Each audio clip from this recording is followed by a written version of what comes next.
Hi friends, I am Siddharth. നമ്മളിന്ന് പോകുന്നത് രാമേശ്വരത്തിലാണ്. രാമേശ്വരം ധനുഷ്കോടി ട്രിപ്പാണ് നമ്മളിന്ന് പ്ലാൻ ചെയ്തിരിക്കുന്നത്. നമ്മൾ രാമേശ്വരം വന്നിരിക്കുകയാണ്.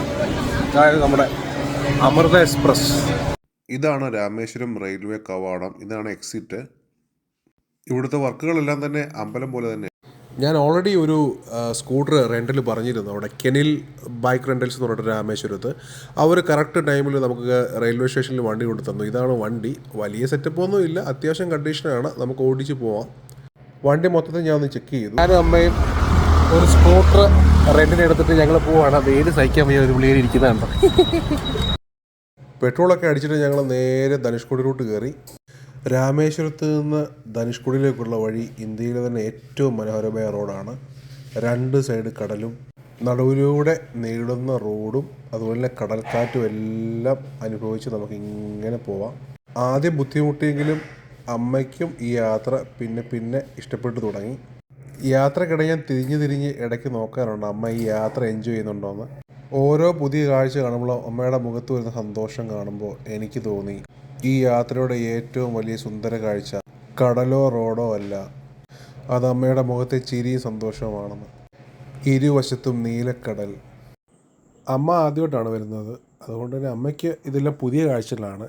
എൻ്റെ ഒരു തേർഡ് ടൈമാണ് ഞാൻ ധനുഷ്കോടിയിൽ.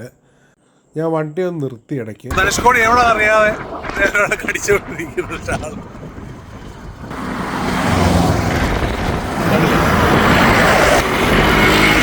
പച്ചക്കടൽ ഞങ്ങൾ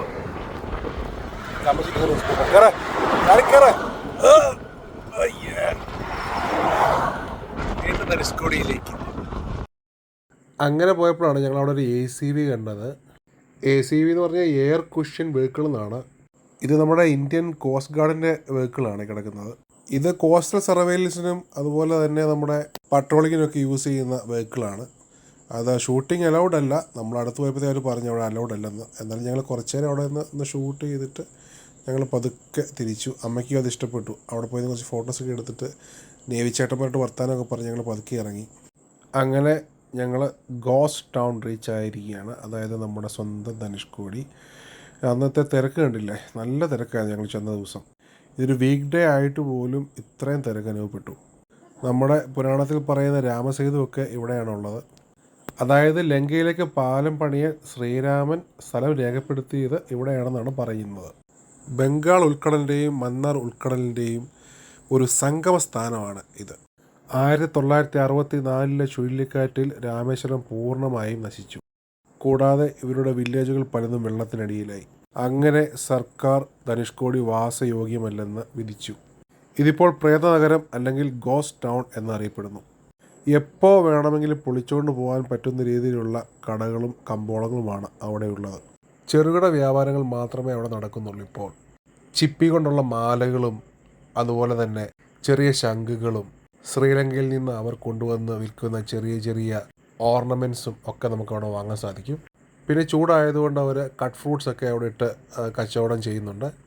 എന്തായാലും നമ്മുടെ എല്ലാ സ്റ്റേറ്റിൽ നിന്നുമുള്ള വണ്ടികൾ അവിടെ ഉണ്ടായിരുന്നു. കേരളത്തിൽ നിന്നും ആന്ധ്രയിൽ നിന്നും തമിഴ്നാട് അങ്ങനെ ഒട്ടേറെ സ്റ്റേറ്റുകളിൽ നിന്നുള്ള യാത്രികർ അവിടെ ഉണ്ടായിരുന്നു. നല്ല കാറ്റ് എപ്പോഴും ഉണ്ട് അവിടെ. ബീസൈഡ് ആയതുകൊണ്ട് തന്നെ കാറ്റുണ്ട്, പക്ഷേ എപ്പോഴും ഭയങ്കരമായ കാറ്റാണ്. അപ്പോൾ ഞാൻ ഓർത്തു 1964 നടന്ന ചുഴലിക്കാറ്റിൻ്റെ ആ ഒരു ശക്തി ഞാൻ ഓർത്തു. ഇത്രയും വലിയൊരു ടൗൺ നശിപ്പിച്ച് കളയാനുള്ള അത്രയും പവർ അതിനുണ്ടായിരുന്നല്ലോ എന്ന് ഞാൻ ഓർത്തു.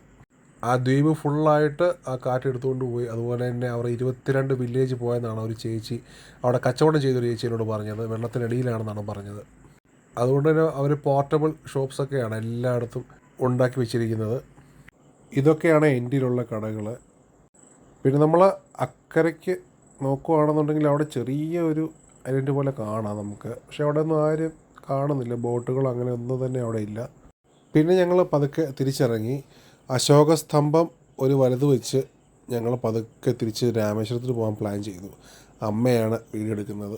അമ്മയ്ക്ക് ഇഷ്ടപ്പെട്ടു. അപ്പോൾ അമ്മ പറഞ്ഞു അശോകസ്തംഭത്തിൻ്റെ ഒരു വീഡിയോ എടുക്കണമെന്ന്. അപ്പോൾ അശോകസ്തംഭത്തിൻ്റെ ചെറിയൊരു വീഡിയോ ഒക്കെ എടുത്ത് ഞങ്ങൾ നേരെ രാമേശ്വരത്തേക്ക് പോവുകയാണ്. ഇനി അവിടെ കുറേ സ്ഥലത്ത് പോകാനും ചെയ്തു തീർക്കാനായി കുറേ കാര്യങ്ങളുമുണ്ട്. അപ്പോൾ ഞങ്ങൾക്ക് 2 പേർക്ക് നന്നായിട്ട് വിശന്നു.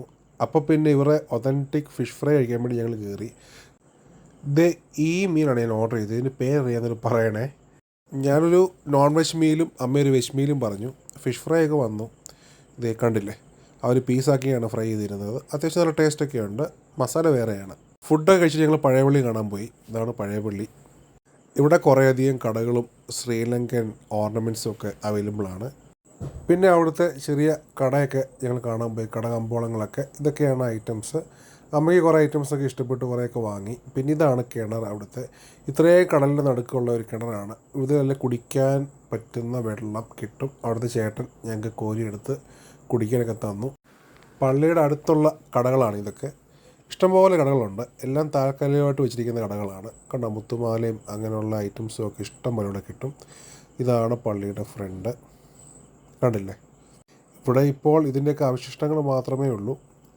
പിന്നെ ഞങ്ങൾ അതുവഴി കുറേ കറങ്ങി കുറേ വെറൈറ്റി ഐറ്റംസൊക്കെ പർച്ചേസ് ചെയ്തു. പിന്നെ പതുക്കെ ഞങ്ങൾ രാമേശ്വരത്തോട് തിരിച്ചു പോയി. ഇനി രാമേശ്വരത്തെ കാഴ്ചകൾ കാണാം നമുക്ക്. രാമേശ്വരത്തോട്ട് പോകുന്ന വഴിയാണ്. ഈ രാമേശ്വരത്ത് എത്തിയിട്ട് നമുക്ക് ബാക്കി കാഴ്ചകളും വിശേഷങ്ങളും കാണാം കേട്ടോ. അപ്പോൾ വീഡിയോ ഇഷ്ടപ്പെട്ടെങ്കിൽ എല്ലാവരും ലൈക്ക് ചെയ്യുക. ഞങ്ങൾ പതുക്കെ രാമേശ്വരത്തോട്ട് പോട്ടെ. Bye bye.